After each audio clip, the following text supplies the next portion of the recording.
Alors, bonjour à tous. Voilà, nous nous retrouvons pour un nouvel enseignement qui s'intitule Les noms de Dieu et de Jésus. Alors, cet enseignement va se présenter en deux parties.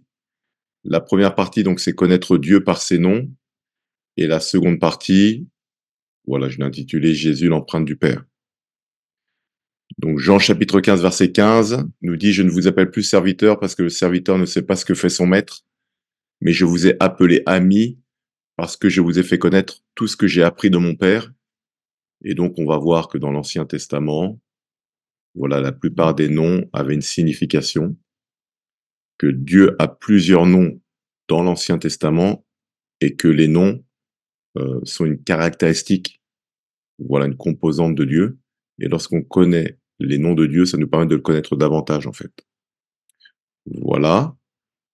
Alors, en définition générale, hein, bon, tout le monde sait ce que c'est qu'un nom.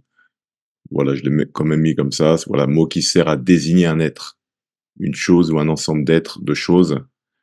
Et donc, le nom dans l'Ancien Testament, une grande partie des noms de personnes hébraïques sont des phrases ou des expressions intelligibles.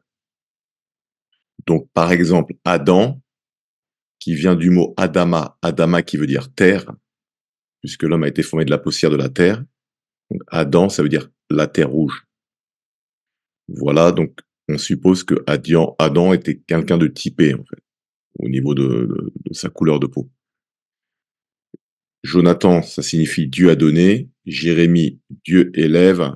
Et Jacob, voilà, qui prend par le talon, qui trompe. Et donc, Jacob, voilà, il avait un frère jumeau qui s'appelait Ésaü. Et dans le ventre, le texte nous dit que le plus jeune a pris le talon du plus ancien, là. Et du coup, sa mère l'a appelé Jacob, qui prend le talon, qui trompe, ça veut dire fourbe. Et donc, c'est la raison pour laquelle quand Dieu l'a appelé, et que maintenant il lui a dit, de toi sortira de grandes nations, là, qu'il a renommé, il a changé son nom, Jacob, il a renommé en celui d'Israël, parce qu'il s'était battu avec Dieu. Voilà, donc les noms sont importants, hein. Donc c'est la raison pour laquelle, lorsque vous devez appeler votre enfant, c'est important de pas choisir uniquement un prénom que vous aimez, mais de regarder également l'étymologie du nom et la signification du nom. Parce que lorsque vous appelez l'enfant avec ce prénom, certains prénoms peuvent orienter dans la bonne direction ou dans la mauvaise direction la vie de l'enfant. Ok, donc là, à plusieurs reprises, hein, on peut observer dans les Écritures un changement de nom. Dans certains cas, Dieu change l'appellation d'une personne. En effet, la désignation d'un individu peut influencer son identité, voire son parcours de vie. Donc, Abraham, voilà, qui voulait dire père vénérable. Dieu a dit à Abraham, voilà, de toi sortira une multitude de nations. Il a rajouté le H, donc il a appelé Abraham. Et donc le H, c'est la composante du tétragramme de Dieu, YHWH, H qui correspond au souffle de Dieu. Et donc Dieu est venu insérer, voilà, son nom, son souffle dans Abraham. Sarai, qui veut dire ma princesse, il l'a renommé en Sarah, qui veut dire mère des nations. Donc selon les versions bibliques, c'est Sarah sans H, mais la version authentique, c'est Sarah avec H.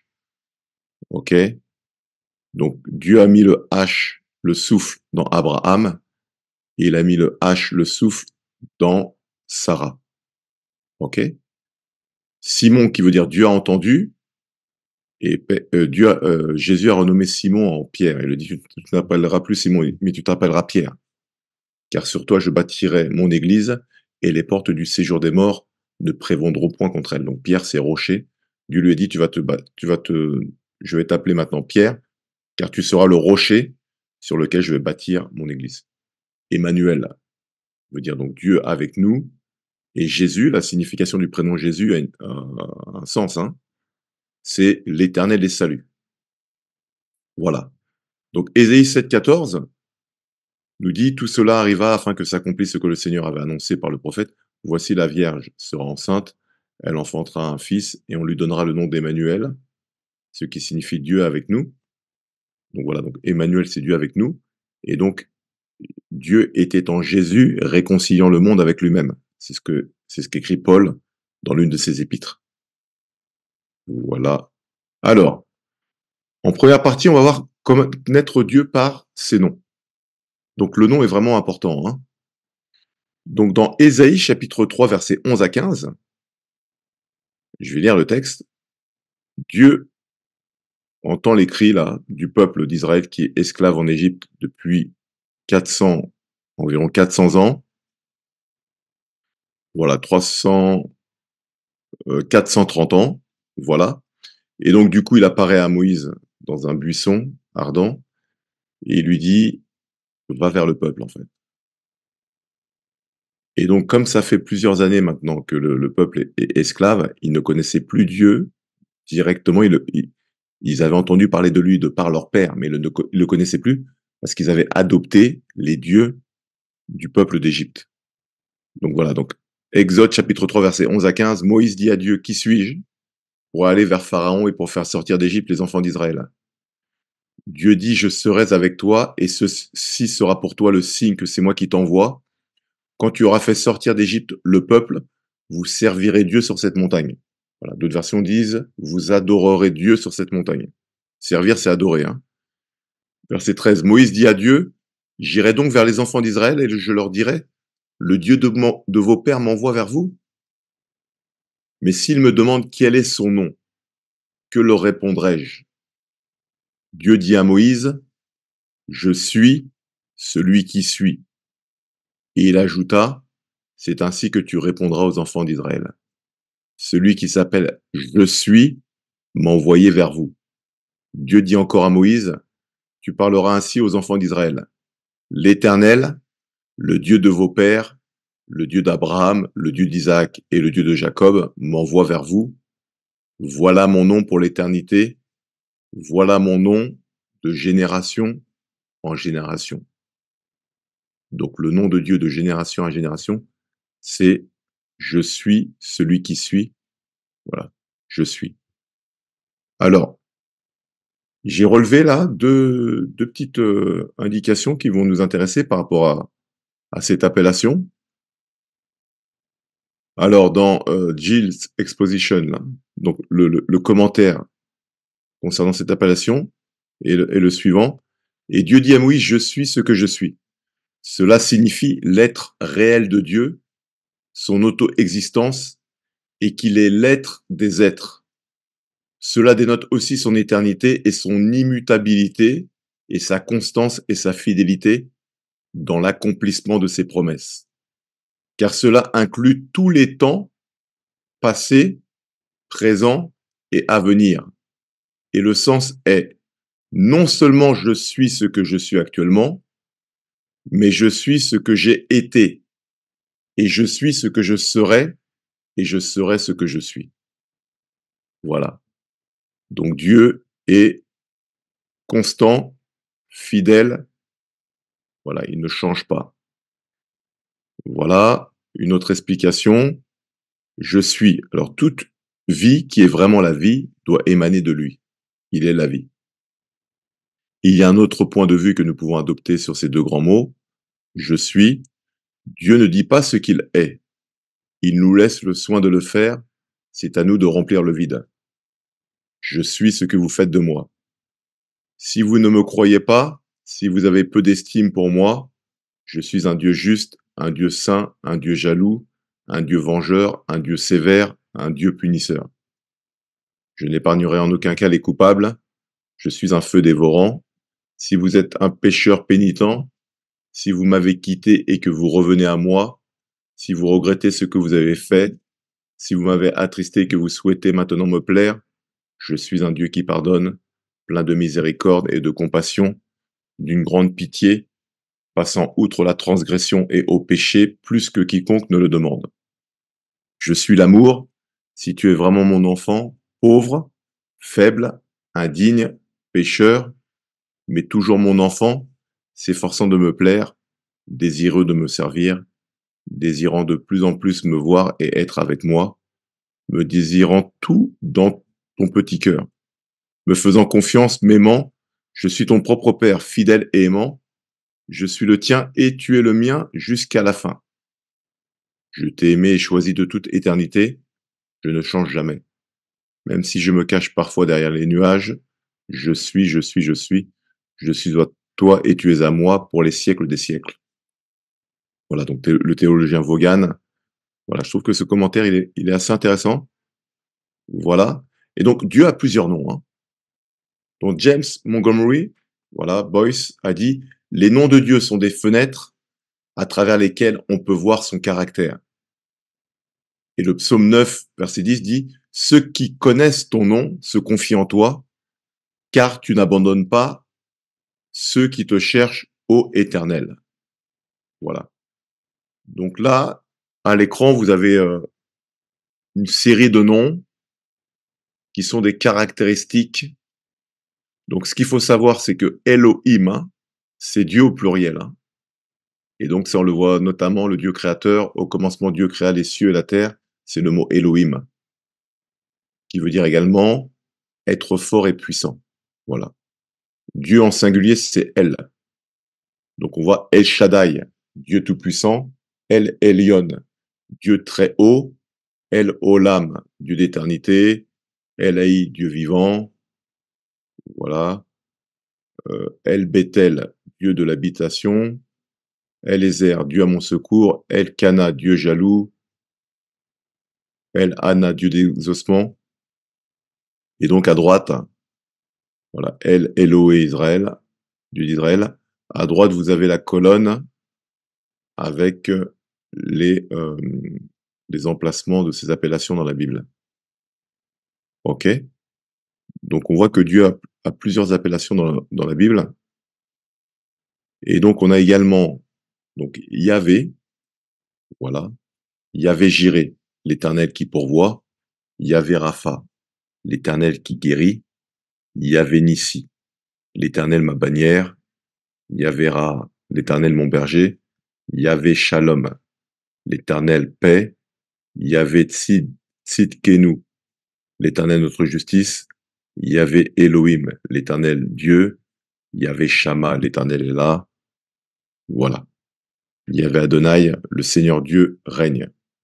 Donc Adonai signifie mon Seigneur, mon Maître. Il apparaît plus de 434 fois dans la Bible.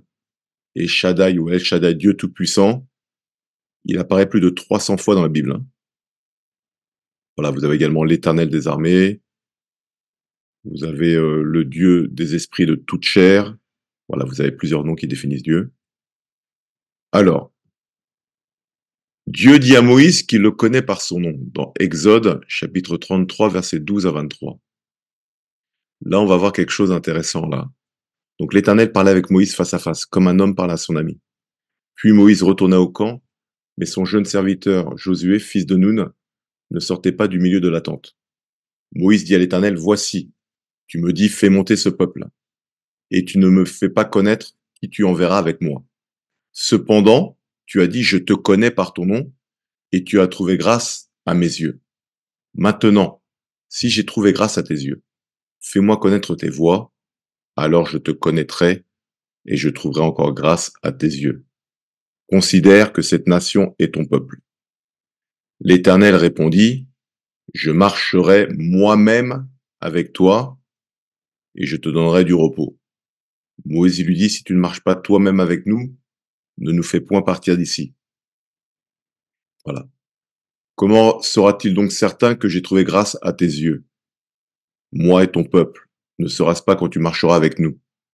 Et quand nous serons distingués, moi et ton peuple, de tous les peuples qui sont sur la face de la terre. L'Éternel dit à Moïse, je ferai ce que tu me demandes, car tu as trouvé grâce à mes yeux, et je te connais par ton nom. Moïse dit, fais-moi voir ta gloire.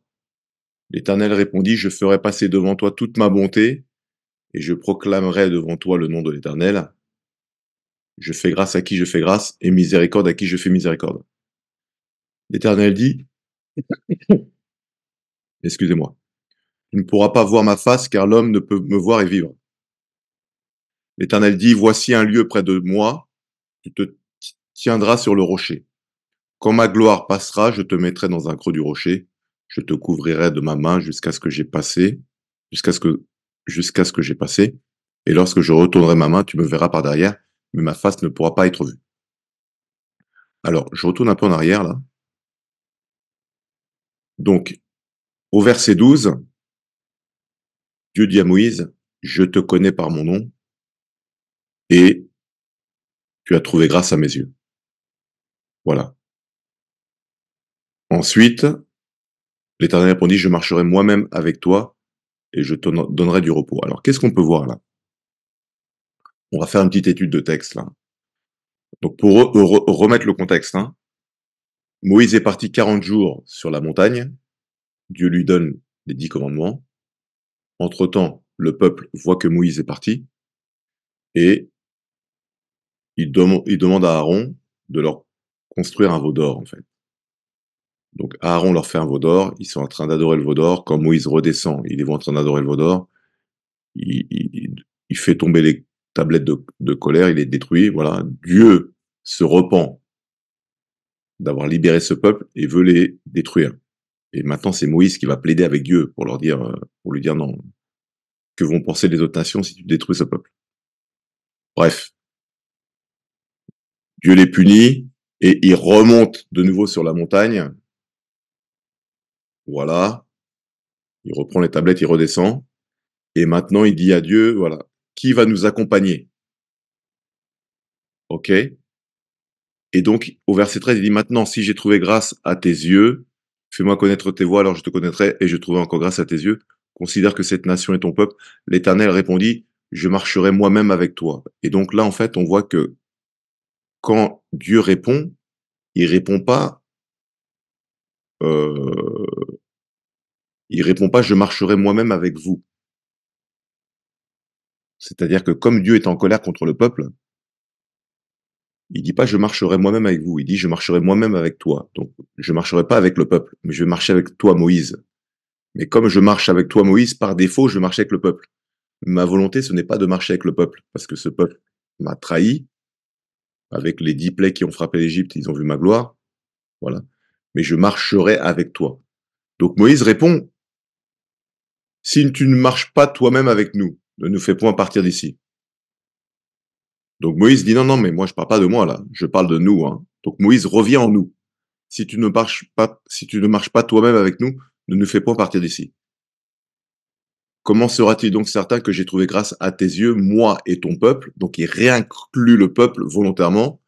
Ne sera-ce pas quand tu marcheras avec nous et quand nous serons distingués, moi et ton peuple, de tous les peuples qui sont sur la face de la terre? L'Éternel dit à Moïse. Donc logiquement, Dieu aurait dû répondre, je ferai ce que vous me demandez, ou je marcherai avec vous. Il répond à Moïse, je ferai ce que tu me demandes, car tu as trouvé grâce à mes yeux, et je te connais par ton nom. Là. Qu'est-ce que ça nous montre, cela? Ça veut dire que non seulement Dieu connaissait Moïse par son nom, bien entendu, mais ça veut dire que le peuple a bénéficié de la faveur de Dieu simplement parce que Dieu marchait avec Moïse. Voilà. Donc suite à cet épisode, Dieu ne marchait plus avec le peuple. Il marchait avec Moïse. Mais comme il marchait avec Moïse, le peuple a bénéficié de la grâce que Moïse avait avec Dieu.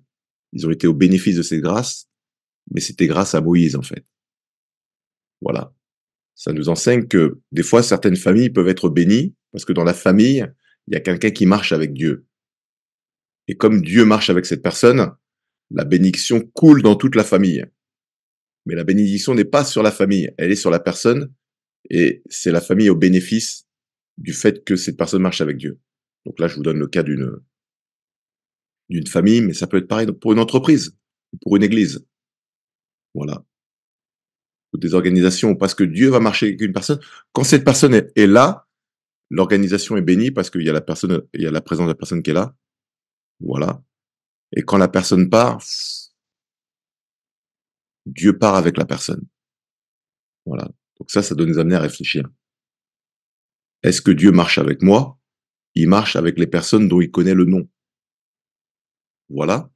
Et quand Dieu dit maintenant, verset 19, je ferai passer devant toi toute ma bonté et je proclamerai devant toi le nom de l'Éternel, comme le nom de l'Éternel, eh ben, c'est Dieu. le fait que le nom soit proclamé devant lui, c'est comme si Dieu marchait directement avec lui. Ok? Donc ça nous permet de voir l'importance du nom, en fait. L'importance du nom. Et c'est la raison pour laquelle, hein, dans Exode 27, c'est écrit, tu n'utiliseras pas le nom de l'Éternel ton Dieu à la légère, car l'Éternel ne laissera pas impuni celui qui utilisera son nom à la légère. Ok? Voilà. Donc maintenant, on va voir dans cette seconde partie, une petite coquille là, donc je corrigerai. Jésus, l'empreinte du Père. Ok? Donc Philippe l'évangéliste, avait une vision incomplète du Père. Ça, on le voit dans Jean, chapitre 14, versets 8 à 11. Si vous me connaissiez, vous connaîtriez aussi mon Père, et dès maintenant vous le connaissez, vous l'avez vu. Philippe lui dit, Seigneur, montre-nous le Père, et cela nous suffit. Jésus lui dit, il y a si longtemps que je suis avec vous, et tu ne m'as pas connu, Philippe? Celui qui m'a vu a vu le Père. Comment dis-tu, montre-nous le Père? Ne crois-tu pas que je suis dans le Père et que le Père est en moi? Les paroles que je vous dis, je ne les dis pas de moi-même, hein. Et le Père qui demeure en moi, c'est lui qui fait les œuvres. Croyez-moi, je suis dans le Père et le Père est en moi. Croyez du moins à cause de ses œuvres. Ok? Donc, Philippe veut voir le Père. Jésus lui répond, celui qui m'a vu a vu le Père. Le Père est en moi et je suis dans le Père. Donc, Jésus, c'est ce que Paul écrit dans Colossiens chapitre 1, à partir du verset 13 à 14, là. Jésus était l'image du Dieu invisible, le premier-né de toute la création. Donc, Jésus est venu révéler le Père, lui. Il dit dans Jean 10, 30, moi et le Père, nous sommes un.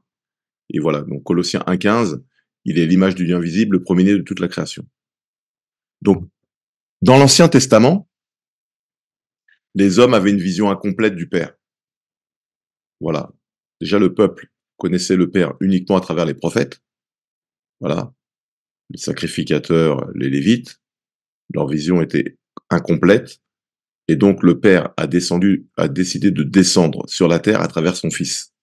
Car le Père était dans le Fils par son esprit pour se faire connaître directement aux hommes, sans filtre, puisque le Fils disait toutes les paroles du Père, et que le Fils est l'image du Dieu invisible. Ok? C'est pour ça que Emmanuel, ça veut dire Dieu avec nous. Le Père était dans le Fils pour se révéler directement aux hommes. Et donc le Fils, Jésus, parlait toujours de la part du Père. C'est pour ça qu'il dit à Philippe, celui qui m'a vu a vu le Père. Voilà. Dans Hébreux chapitre 1, versets 1 à 3,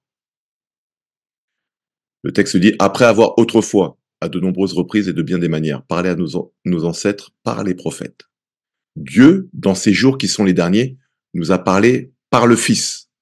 Il a établi héritier de toutes choses, et c'est par lui aussi qu'il a créé l'univers. Le Fils est le reflet de sa gloire et l'expression de sa personne. Il soutient tout par sa parole puissante.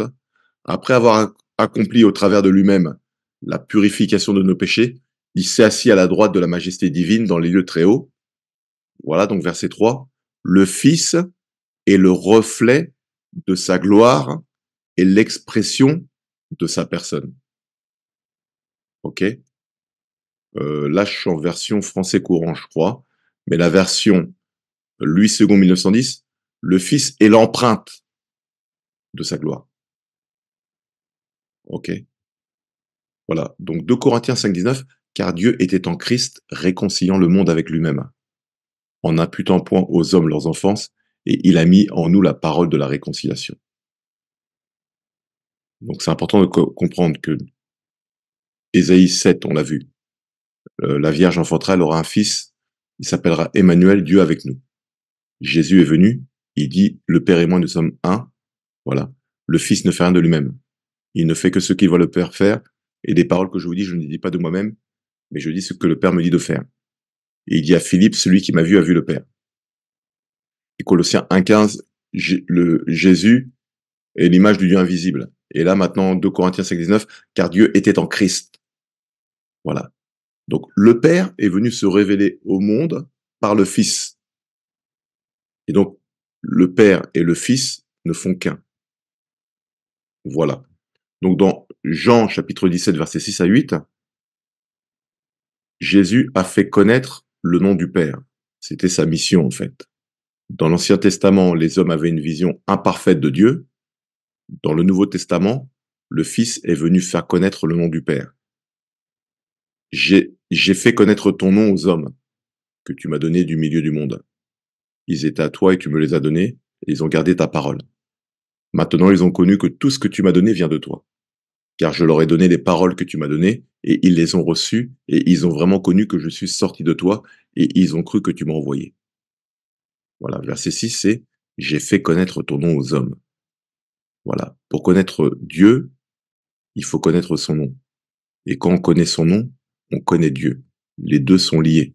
Et donc le Fils est venu révéler le Père, faire connaître son nom aux hommes. Voilà. Aujourd'hui, maintenant, c'est le Saint-Esprit, lui, qui vient nous révéler le cœur du Père. Voilà. Pour connaître le Père, on ne peut pas le connaître sans le Saint-Esprit. C'est la raison pour laquelle la religion est totalement incomplète, en fait, pour entrer en profondeur. La religion va ramener des concepts, des principes moraux, voilà, qui sont honorables, hein, voilà, intellectuels, mais on peut pas aller en profondeur. C'est le Saint-Esprit maintenant qui permet aux personnes de connaître le cœur du Père. Ça, on le voit dans 1 Corinthiens chapitre 2, versets 9 à 12.